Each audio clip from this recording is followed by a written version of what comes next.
전통적인 기계학습에서 AGI의 시대로 넘어가면서 실제로 기계학습 모델을 학습한다는 패러다임이 어떻게 변하고 있고, 그거를 이제 연구자가 아닌 개발자 관점에서 개발자가 체감하기에 그런 학습 패러다임의 변화가 어떻게 다가오는지 그런 거를 이제 이야기를 해보려고 합니다. 제가 발표를 준비할 때 가급적이면 그 배경 지식이 없는 분들도 들을 수 있게 해주셨으면 좋겠다고 해서 그 가급적이면 테크니컬한 내용은 많이 안 넣으려고 했고요. 네. 그래서 일단은 톡을 시작하기에 앞서서 저희가 이제 서비스를 개발하는 개발자라고 생각을 해보고, 그 다음에 간단한 예시를 통해서 이야기를 해보겠습니다. 그래서 일단 저희가 개발자인데, 저희가 개발하고자 하는 시스템은 예를 들면은 배달 앱 리뷰를 보고 자동으로 이 리뷰의 내용과 이런 것들을 이제 분류하는 시스템을 인공지능으로 만들어 보려고 합니다. 그래서 예를 들면 이런 식으로 이제 리뷰가 들어오게 되면은 저희가 원하는 거는 이 리뷰가 어떤 타입에 대한 리뷰인지, 그리고 이슈가 어떤 건지, 이런 것들을 자동으로 분류해내고자 합니다. 그래서 이런 서비스를 이제 개발하고자 하는 개발자라고 생각을 해보고, 이제 저희가 고려해야 될 사항들이 뭔지를 생각을 해보면, 일단 저희가 가장 처음으로 이제 고려하게 되는 거는 개발 비용이죠. 그래서 이런 기계학습 모델을 결국에는 만들어서 서비스하고 싶은 건데, 이런 모델을 개발하는데 이제 비용이 어떻게 들어가는지, 이 비용에는 이제 데이터 수집 비용도 있고, 모델을 설계하는 비용, 모델을 학습하는 비용 등등이 다 들어가게 되고요. 그리고 그런 학습을 이제 지원하기 위한 인프라를 구축한다든지, 이런 게 다 모델 개발 비용이고요. 이게 중요한 고려 요소 중 하나일 겁니다. 두 번째는 이제 모델이 얼마나 신뢰성 있게 동작할 수 있는지도 중요한 고려 사항일 겁니다. 예를 들어서 저희가 리뷰가 들어왔을 때 결국에는 이제 테스트 타임에 못 본 리뷰들에 대해서 저희가 다양한 리뷰에 대해 서비스를 해야 될 텐데, 그런 리뷰들에 대해서 모델이 분류한 것들이 얼마나 정확하고 신뢰성 있게 동작하는가, 이것도 굉장히 중요한 고려사항일 거고요. 마지막으로는 저희 서비스 개발 방향이 언제든지 바뀔 수 있거든요. 개발 환경이 바뀔 수도 있고, 개발을 통해서 서비스의 요구 조건이 바뀔 수도 있고요. 그랬을 때 저희가 개발해 놓은 모델을 업데이트하는 과정이 얼마나 비용이 드는지, 이런 것들도 이제 고려사항일 겁니다. 그래서 이런 고려사항을 염두에 두고 이제 저희가 기계학습 모델을 이용해 가지고 이런 서비스를 만들어 본다고 생각을 한번 해보겠습니다. 그래서 타임라인별로 저희가 러닝의 패러다임이 변화하는데, 그 변화하는 패러다임 속에서 개발자가 어떻게 모델을 학습할 수 있고, 그 패러다임이 이런 고려사항 속에서 어떻게 고려되는지 생각을 한번 해보겠습니다. 그래서 들어가기에 앞서서 먼저 기계학습에 대한 배경이 없으신 분들도 있을 수 있기 때문에 아주 간단하게 기계학습의 원리에 대해서 간단히 설명하고 넘어가겠습니다. 그래서 저희가 기계학습 모델이라고 하는 거는 기본적으로 입력을 출력으로 변하는 어떤 함수이거든요. 그래서 입력을 저희가 X라고 한다면 이걸 어떤 출력 Y 형태로 변환하는 함수입니다. 그래서 아까 전에 예시를 생각해 보면은, 입력으로는 배달앱 리뷰가 들어오고, 그리고 출력으로는 이렇게 타입이나 이슈에 대한 어떤 분류가 이제 나올 겁니다. 그래서 이런 함수들은 기본적으로 안에서 크게 두 가지 구성 요소로 이루어져 있습니다. 일단 입력 데이터를 모델이 이해하기 좋은 표현으로 변화하는 인코더라는 부분이 있고요. 그리고 이 표현을 내가 원하는 출력의 형태로 변환하는 디코더라는 부분이 있습니다. 그래서 이 두 부분으로 이루어져 있는 어떤 합성함수라고 볼 수가 있습니다. 그리고 다른 한편으로는 이 입력에서 출력으로 가는 관계가 결정적이지 않고 불확실성이 있을 수 있기 때문에 보통 이 관계를 저희가 확률적으로 모델링을 합니다. 그래서 이 출력 간의 관계는 이런 조건부 확률로 표현이 되고요. 이게 의미하는 바는 입력으로 X가 들어왔을 때 출력으로 Y가 나갈 확률을 계산하는 겁니다. 그리고 저희가 이제 신경망이라고 하게 되면은 보통 이러한 입력에서 출력으로 가는 이 함수를 어떤 매개 변수들로 구성을 합니다. 그래서 이 매개 변수의 값이 어떻게 결정되느냐에 따라서 동일한 입력에 대해서 다른 출력이 나갈 수도 있습니다. 그래서 기본적으로 기계학습 방법에서 학습이라고 하는 거는 내 입력에 대해서 정확한 출력이 나오도록 이 함수의 매개 변수를 찾는 것입니다. 매개 변수는 인코더에도 있고 디코더에도 있기 때문에 기본적으로 이 두 가지 매개 변수를 모두 잘 찾아가지고 어떤 입력이 들어왔을 때 그 입력에 대한 정확한 정답이 나올 확률을 최대한 높이는 방향으로 그런 매개 변수를 찾는 것이 이제 모델에서 학습이라고 부르는 겁니다. 그럼 이제 이런 학습을 하는 방법이 여러 가지가 있는데요. 일단 가장 전통적으로 많이 사용됐던 방법은 지도학습이라고 불리는 방법입니다. 그래서 이 모델의 파라미터를 찾기 위해서 저희가 데이터셋이라고 불리는 것을 준비를 할 건데요. 이 데이터셋에는 입력과 출력이 쌍으로 줄지어져 있습니다. 그래서 아까 예시를 들면은 입력은 리뷰가 될 거고 출력은 그 분류나 뭐 타입 이슈에 대한 어떤 레이블이 되겠죠. 그래서 이 데이터셋은 입력과 출력이 쌍지어져 있어야 되고 이런 데이터가 아주 많으면 이런 데이터의 그 모든 입력에 대해서 올바른 정답을 내도록 매개변 수를 잘 찾으면 이게 이제 모델을 학습하는 게 됩니다. 근데 이 방식의 문제는 일단 이 모델이 그러니까 이 데이터셋을 구축하기 위해서는 먼저 이 레이블 Y라는 거를 사람이 정해줘야 된다는 점입니다. 저희가 리뷰 자체는 굉장히 많을 수 있는데 이 리뷰에 어떤 타입, 어떤 이슈가 이제 올바로 나와야 되는지는 사실 저희가 사람이 정답으로 정해주지 않으면 알 수 없기 때문에 이 레이블을 구축하는 데 비용이 많이 듭니다. 그래서 이 데이터셋을 모으는 거는 결국에는 이 레이블링을 누가 해주느냐, 어떤 비용으로 하느냐가 데이터셋의 구축 비용과 결정됩니다. 그리고 다른 문제로는 이 모델이 잘 동작하기 위해서는 이 데이터셋이 충분히 커야 됩니다. 아까 저희가 모델의 그 요구 조건 중에 모델의 신뢰도 얘기를 잠깐 했는데요. 즉, 우리가 보지 못한 입력에 대해서 얼마나 안정적으로 정확한 답을 낼 수 있느냐, 이게 이제 한 가지 조건인데 그런 걸 잘 하기 위해서는 저희가 못 본 입력이 들어오더라도 그게 그러니까 못 본 입력에 대해서 이게 신뢰도 있게 동작하게 저희가 보장을 해주기 위해서는 저희 학습 데이터가 충분히 커서 어지간한 입력들을 거의 다 관측을 했어야 되거든요. 그러니까 예를 들면은 리뷰가 왔는데 제가 요즘 단백질이 부족했는데 어떻게 아시고 벌레를 넣으셨네요. 참 감사합니다, 사장님. 이런 입력이 들어오게 되면은 이거는 사실은 비꼬는 거고 그 불만이 있는 리뷰인데 데이터가 적었다면 그런 거에 대해서 정확하게 분류를 할 수 없게 되겠죠. 그래서 그런 모든 예외 상황들을 다 커버하기 위해서는 이 데이터셋이 커야 됩니다. 그래서 두 가지 요소를 조합하면 이 데이터셋을 구축하는 데는 사람이 레이블링을 해야 돼서 비용이 많이 들고 그런 데이터 자체가 굉장히 많아야 모델의 신뢰성을 보장할 수 있기 때문에 지도학습 기반의 학습 방법에서는 저희가 이 데이터셋 구축하는 것이 이제 가장 큰 바틀렉이 됩니다. 그런데 이제 이 구축이 끝나서 모델을 학습을 해서 잘 서비스를 하고 있다고 하더라도 아까 저희가 얘기한 마지막 요구 조건 중에는 그러니까 서비스의 요구 사항이 바뀌었을 때 모델을 바꿀 수 있어야 되잖아요. 근데 이런 변경 사항이 일어나게 되면은 그 변경 사항을 잘 모델하기 위해서는 새로운 데이터셋을 또 구축을 해야 됩니다. 그리고 그 데이터셋에서 모델을 또 새로 학습을 해야 됩니다. 그래서 이제 이 모든 그 모델을 만들어내기 위한 이 비싼 그 과정들이 요구 사항이 바뀔 때마다 새로 진행돼야 된다는 게 또 다른 어려운 점입니다. 그래서 이게 이제 지도학습 방법에서 이제 굉장히 어려운 점이고 이게 저희가 특히 데이터가 외부에 반출되는 게 민감한 도메인일수록 이런 레이블링 비용과 그 모델이 요구사항이 바뀌었을 때 어댑테이션 하는 비용이 굉장히 커지게 됩니다. 그래서 이 지도학습 기반에서는 저희가 어떤 기계학습 모델을 만들어서 서비스한다는 게 굉장히 비용이 높은 일이 되는데요. 그래서 결과적으로는 저희가 이제 진화하는 방향은 이 모델 학습에 들어가는 비용들을 줄이는 방향 그리고 모델의 신뢰성을 높이는 방향으로 이제 진화하게 됩니다.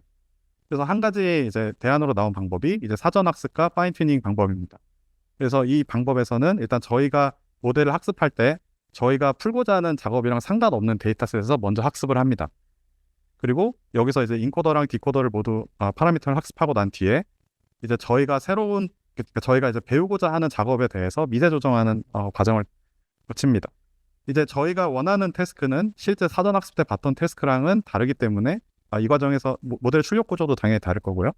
보통은 디코더 같은 경우에는 아예 새로 학습을 하게 되고 인코더 같은 경우에는 이제 사전 학습된 정보들이 충분히 전이가 잘 될 수 있기 때문에 뭐 옵셔널하게 아주 적은 양의 파라미터를 내 작업을 위해서 미세 조정하는 과정을 거칩니다.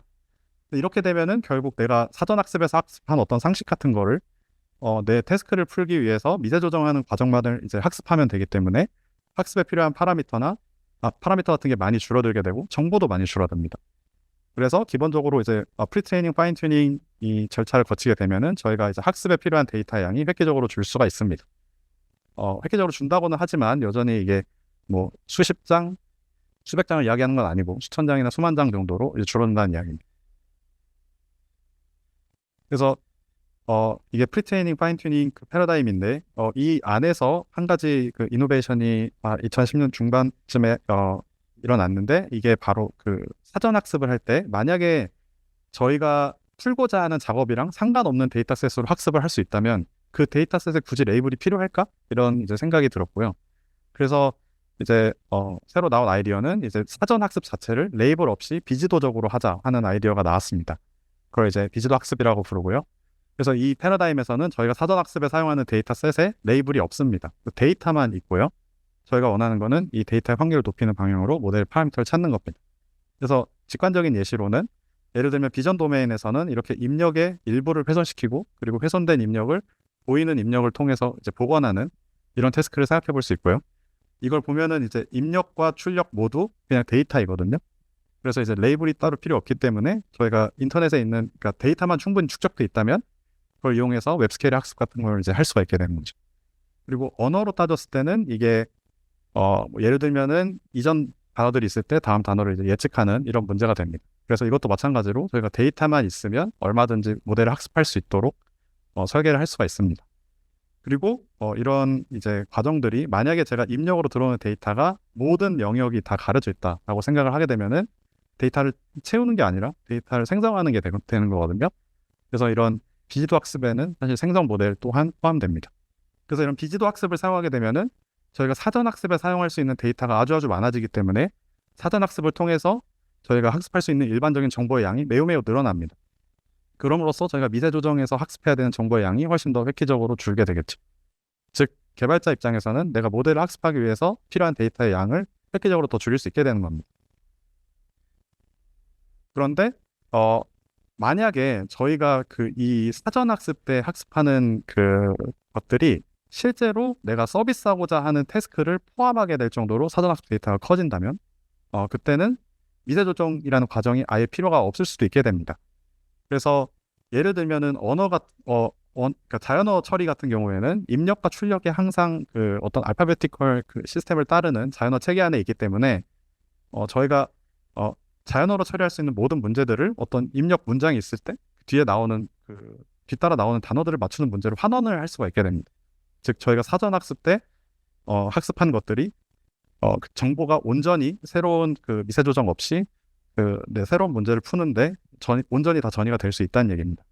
그래서 예를 들면은 저희가 예를 들어서 이전 단어들로부터 다음 단어를 맞추는 어떤 자연어 모델을 사전 학습했다고 생각을 해보면 이렇게 사전 학습된 모델을 그대로 사용할 수가 있거든요. 그래서 예를 들어서 저희 아까 앱 리뷰하는 문제로 돌아가면 이렇게 이전 단어에서 다음 단어를 맞추는 모델을 가지고 저희가 이렇게 입력으로 이런 식으로 쭉 문장을 줍니다. 그래서 역할은 너는 이제 앱을 리뷰하는 어시스턴트고 과업은 뭐 리뷰를 이런 타입으로 분류해라.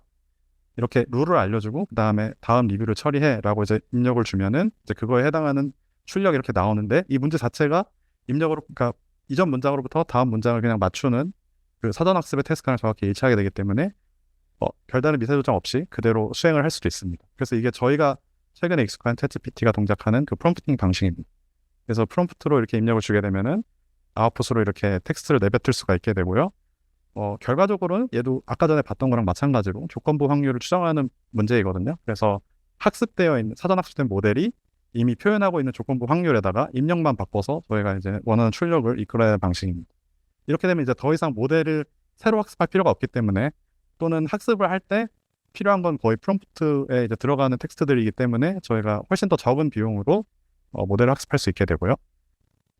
최근에 알려진 사실로는 이렇게 이렇게 프롬프팅을 하는 게 실제적으로는 모델의 파라미터를 이 프롬프트를 가지고 업데이트하는 거랑 동일하다라는 연구 결과도 밝혀졌습니다. 즉 미세 조정을 프롬프트를 통해서 수행하고 있다는 것을 알 수가 있습니다. 그리고 다음 이제 러닝 패러다임으로는 이제 모델이 입력으로부터 출력을 바로 내는 게 아니라 그 중간에 출력으로 넘어가는 과정을 자기 스스로 이제 자신의 출력으로 만들어서 이제 그 브릿지 역할을 하게 해서 그 마지막 출력을 내도록 하는 방법도 있고요. 이걸 이제 리즈닝이라고 합니다. 그래서 입력이 들어왔을 때 이 입력으로부터 어떤 문제를 어떻게 풀어야 될지에 대한 어떤 토큰들을 이제 모델이 스스로 만들어내게 되고 이렇게 만들어낸 것과 프롬프트에 같이 그 컨디셔닝해서 이제 출력을 내는 형태로 표현을 할 수가 있습니다. 이렇게 되면은 이제 프롬프트가 조금 부정확하더라도 저희 모델이 추론을 통해서 정확한 프롬프트를 이제 찾아내는 과정이라고 볼 수도 있거든요. 그래서 이제 조금 더 프롬프트에 들어가는 그 노력이 줄어들게 되고 그 다른 프롬프트에 대해서 모델의 그 성능이 좀 더 예측 가능해지게 됩니다.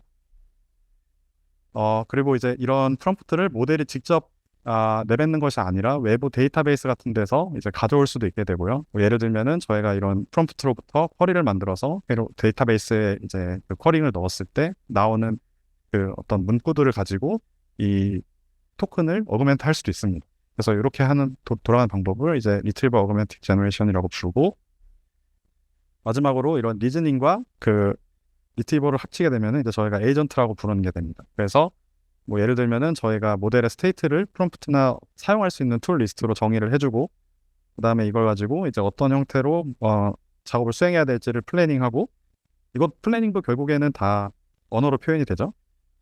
그래서 이렇게 생성된 플랜으로부터 이제 모델이 툴 리스트에 정의되어 있는 툴들을 이제 호출할 수 있게 됩니다. 그래서 이 모델을 호출하는 과정 또한 결국에는 그 자연어로 표현이 되겠죠. 그래서 그 호출을 하고 호출된 결과를 다시 입력을 받아가지고 이 호출 결과가 정확한지를 밸리데이션하고, 그걸 가지고 다시 플랜을 수정해서 최종적으로 아웃풋을 내는 형태로 모델이 동작할 수 있고, 이 플래너, 툴폴러, 밸리데이터, 픽서 이런 애들이 동작할 때는 제이선 형태의 그 파일이 왔다 갔다 하면서 자연어 형태로 입출력 구조를 담당해 주게 됩니다.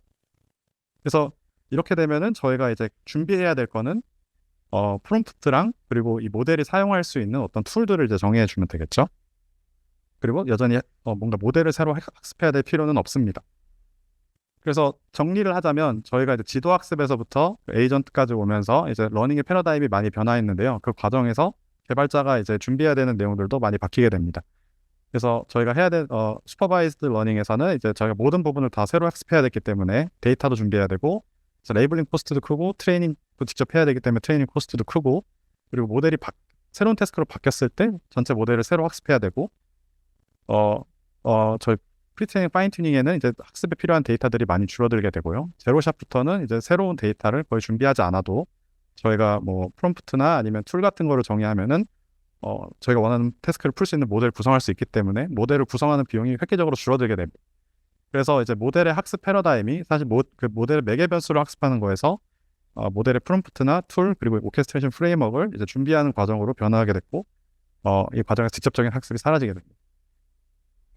그래서 정리해보자면 제 생각에는 이 에이전트, 그러니까 슈퍼바이즈 러닝에서 에이전트로 가는 과정이 기본적으로는 그 모델 자체가 모듈러해지고 이제 트레이닝 프리해지는 방향으로 진화를 했고, 이게 궁극적으로는 개발자 친화적인 방향이거든요. 개발자가 아주 적은 비용으로 새로운 모델 구축할 수도 있고 있는 모델 바꿀 수도 있습니다. 그래서 이제 이런 과정이 이제 프로미싱해 보이고, 아마 개발자가 원하기 때문에, 그리고 연구자는 개발자가 원하는 거를 개발해 주는 사람이기 때문에 기본적으로 이런 방향으로 많이 갈 거라는 생각이 들고, 저희가 이제 연구를 할 때 그러면 이 큰 흐름 속에서 내가 연구하고 있는 게 뭘 연구하고 있는 건지 이런 거를 생각해 보면 좋을 것 같고요. 그리고 한 가지 덧붙이고 싶은 말은 이 오케스트레이션 프레임워크 자체가 엔드투엔드 시스템을 완전히 대체하지는 않을 거라고 생각을 합니다.